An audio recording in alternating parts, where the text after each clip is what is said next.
വേഗം വരുന്ന നമ്മളുടെ കർത്താവായ യേശുക്രിസ്തുവിൻ്റെ തൻ്റെ നാമത്തിൽ എല്ലാവർക്കും സ്നേഹവന്ദനം. ക്രിസ്തു സഭയുടെ ഏറ്റവും വലിയ പ്രത്യാശയാണ് കർത്താവിൻ്റെ പുനരാഗമനം. നമ്മെ പാപത്തിൽ വിടുവിച്ച് നിത്യരക്ഷയിലേക്ക് നയിക്കുവാൻ 2000 വർഷങ്ങൾക്ക് മുൻപ് ഭൂമിയിൽ ജാതം ചെയ്ത കർത്താവ് വീണ്ടും വരും എന്നത് നമ്മളുടെ പ്രത്യാശയാണ്, വിശ്വാസമാണ്, നിശ്ചയമാണ്. ഈ പ്രത്യാശയാണ് വിശുദ്ധ ആരാധനകളിൽ നിത്യവിശ്വാസ പ്രമാണത്തിൽ കൂടി നാം ഏറ്റുപറയുന്നത്.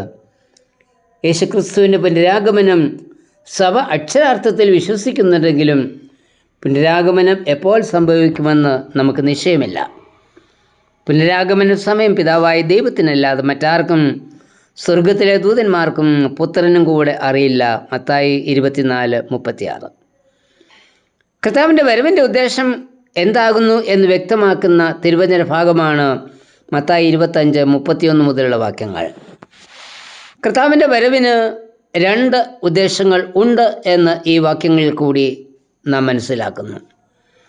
ഒന്ന്, കർത്താവ് വരുന്നത് ന്യായവിധി നടത്തുവാനാണ്.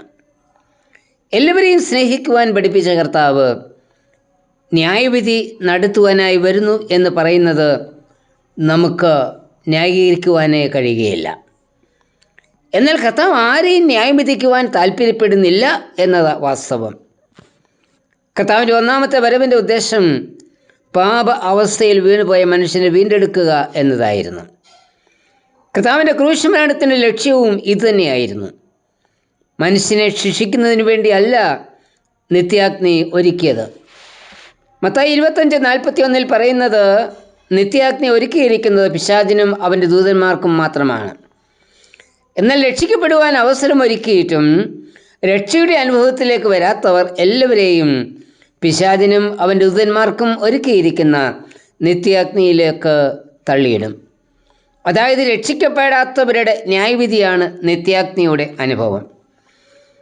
മത്തായി 25:31 വാക്യങ്ങളിൽ പറയുന്നത്, ഒരിടയൻ ചെമ്മരിയാടിനെയും കോലാടിനെയും വേർതിരിച്ച് നിർത്തുന്നത് പോലെ നീതിമാന്മാരെയും ദുഷ്ടന്മാരെയും അവൻ വേർതിരിക്കും. തുടർന്ന് അവരുടെ പ്രവൃത്തികൾക്കനുസരിച്ച് കർത്താവ് ന്യായവിധി നടത്തും. അങ്ങനെ ആകുന്നുവെങ്കിൽ പ്രവൃത്തിയാലാണോ നാം രക്ഷിക്കപ്പെടുന്നത്? പ്രവൃത്തികൾക്കനുസരിച്ചുള്ള വിധി നൽകുമ്പോൾ നീതിമാന്മാർക്കും ദുഷ്ടന്മാർക്കുമുള്ള സംശയം ഒന്നു തന്നെയാണ്. കർത്താവെ, ഞങ്ങൾ നിനക്കായി ഒന്നും ചെയ്തിട്ടില്ലല്ലോ, പിന്നെ എന്തുകൊണ്ട് നീതിമാന്മാർക്ക് പ്രതിഫലം ലഭിച്ചു? കാരണം അവർ ചെയ്ത നന്മ പ്രവൃത്തികളെല്ലാം അവരുടെ വിശ്വാസത്തിൻ്റെ ബാഹ്യപ്രകടനമായിരുന്നു. വിശ്വാസമുള്ളവർക്ക് മാത്രമേ നന്മ പ്രവൃത്തികൾ ചെയ്യുവാൻ കഴിയൂ. അശരണരെയും രോഗികളെയും ദുഃഖിതരെയും സഹായിപ്പാനുള്ള മനസ്സ് ഉണ്ടാവണമെങ്കിൽ ദൈവത്തിലുള്ള വിശ്വാസം ഉണ്ടാവണം. ദൈവത്തിലുള്ള വിശ്വാസം ഒരു കൂട്ടരെ കൊണ്ട് നന്മ പ്രവൃത്തികൾ ചെയ്യിച്ചു എങ്കിൽ മറ്റേ കൂട്ടർ ദൈവത്തിൽ വിശ്വാസമില്ലാത്തതിനാൽ നന്മ പ്രവൃത്തികൾ ചെയ്തില്ല. ന്യായവിധിയുടെ മാനദണ്ഡം ആവശ്യത്തിലിരിക്കുന്ന സഹോദരവർഗത്തോടുള്ള നമ്മളുടെ പെരുമാറ്റ രീതിയാണ്. ഇന്ന് നാം കണ്ടുമുട്ടുന്ന അഗതികളിലും ആവശ്യത്തിലിരിക്കുന്നവരിലും കർത്താവിനെ കാണുവാൻ നമുക്ക് കഴിയണം. അങ്ങനെയെങ്കിൽ ഒരു ദിവസം എത്രയോ തവണ കർത്താവ് നമ്മളുടെ മുൻപിൽ വന്നിട്ടുണ്ട്.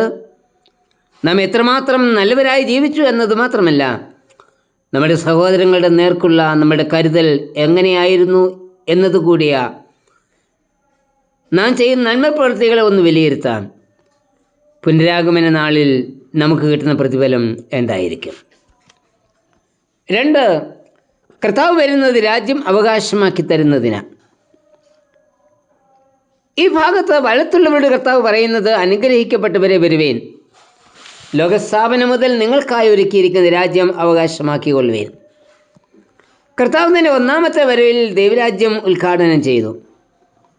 എന്നാൽ ഇനി കർത്താവ് വരുന്നത് അവൻ ഉദ്ഘാടനം ചെയ്ത ആ രാജ്യം നമുക്ക് അവകാശമാക്കി തരുന്നതിനാണ്. ഈ രാജ്യം ലോകസ്ഥാപനം മുതലേ നമുക്ക് വേണ്ടി ഒരുക്കിയിരിക്കുന്ന ഒന്നാണ് എന്ന് ഇവിടെ പറയുന്നത്. കർത്താവിന് നമ്മോട് പറയുന്നത്, ചെറിയ ആട്ടിൻകൂട്ടമേ ഭയപ്പെടേണ്ട, നിങ്ങളുടെ പിതാവ് രാജ്യം നിങ്ങൾക്ക് നൽകുവാൻ പ്രസാദിച്ചിരിക്കുന്നു. ലൂക്കോസ് 12:32. ഈ രാജ്യം അവകാശമാക്കുന്നവർക്ക് ആ നിത്യജീവൻ ലഭിക്കുന്നത്. നിത്യജീവൻ എന്നെന്നും കർത്താവിനോട് കൂടിയുള്ള ജീവിതമാണ്. അന്ന് കർത്താവിൻ്റെ മുഖം എപ്പോഴും കണ്ട് അവനെ ആരാധിപ്പാൻ നമുക്ക് കഴിയും. വെളിപ്പാട് 22:3. അവൻ്റെ ജനമായി അവൻ നമ്മുടെ ദൈവമായി ഇരിക്കണമെങ്കിൽ വേദനിക്കുന്നവരിൽ യേശുവിനെ കാണുവാൻ കഴിയണം. കർത്താവിൻ്റെ പുനരാഗമനം താമസിക്കുന്നത് നാം ആരും തന്നെ നഷ്ടപ്പെട്ടു പോകാതിരിപ്പാനാണ്. കർത്താവ് താമസമെന്നെ വരിക തന്നെ ചെയ്യും. അന്ന് നീതികെട്ടവരെ ന്യായം വിധിച്ച് പിശാചിനും ദൂതന്മാർക്കും ഒരുക്കിയിരിക്കുന്ന നിത്യാഗ്നിയിലേക്ക് തള്ളും. എന്നാൽ വേദനിക്കുന്നവരിൽ കർത്താവിനെ കാണുന്നവർക്ക് അവനൊരുക്കിയ നിത്യരാജ്യം ലഭിക്കും. നമുക്ക് ലഭിക്കുന്നത് എന്തായിരിക്കും? നിത്യാഗ്നിയോ നിത്യരാജ്യമോ? ശാന്തമായി ഈ പ്രഭാതത്തിൽ നമ്മെ തന്നെ പരിശോധിക്കാം. കർത്താവേ, പുനരാഗമന നാളിൽ നിത്യരാജ്യത്തിൻ്റെ അവകാശം പ്രാപിപ്പാൻ എന്നെയും യോഗ്യനാക്കണമേ. ആമേൻ.